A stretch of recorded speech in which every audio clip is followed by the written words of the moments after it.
misali Kano suna da dokoki nasu na yin fim, suna da ka'idoji da suke ganin su ne ka'idojin su na yin fim. Don mutumin da ya shigo cikin masana'antar fim ko mutumin da zai mu'amala a Kano ta fim sai ya cika wannan ka'idojin.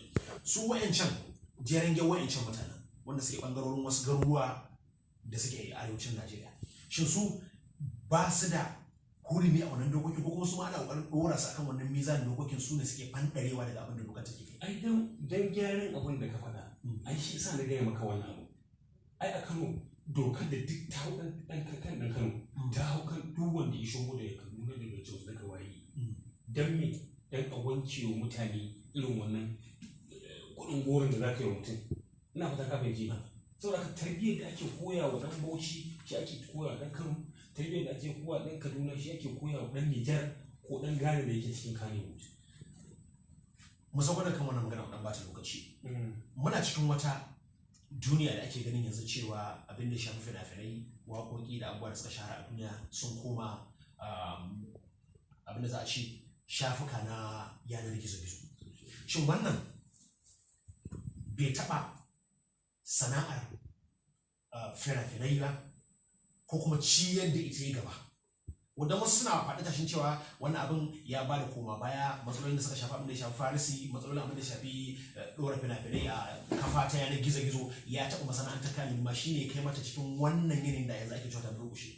A matsayinka da jarumi wanda ke da akalla shekaru 30 da wani abu a ciki, bambancin wayewarka da mai shekara 5, shekara 3, shekara 4 akwai bambanci. Bambancin ganin aikin da bambancin jajircewa har aka kawo ga wannan nasara. An ga jiya an ga yau. Me za ka haɗa jiyar masana'antar fina-finai da da yau da masana'antar fina-finai? Kan danganta wannan sana'ata da kafar ya da wata zamani an ci gaba ka samu bagari ba.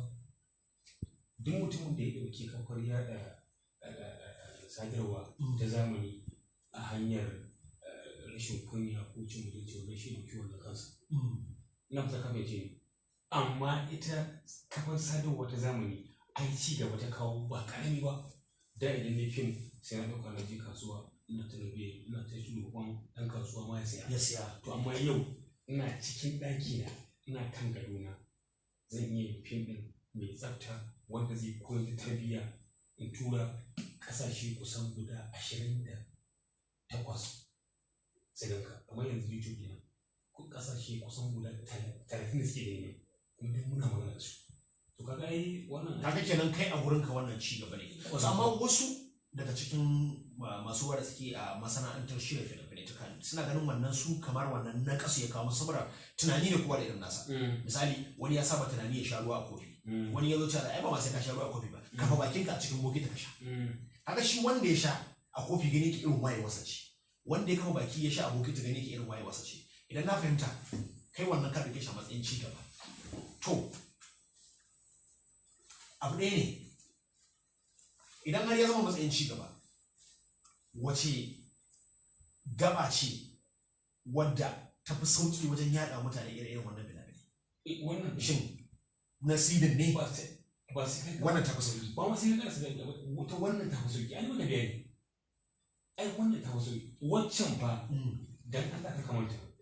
Na wato da fa idan za a kiɗa ko kuma a gyara muryarka a yanzu a wani mai sauki, amma da duk gwanan gwajen muryarka sai ana koran mutane in kai rikodin sai an ce saki.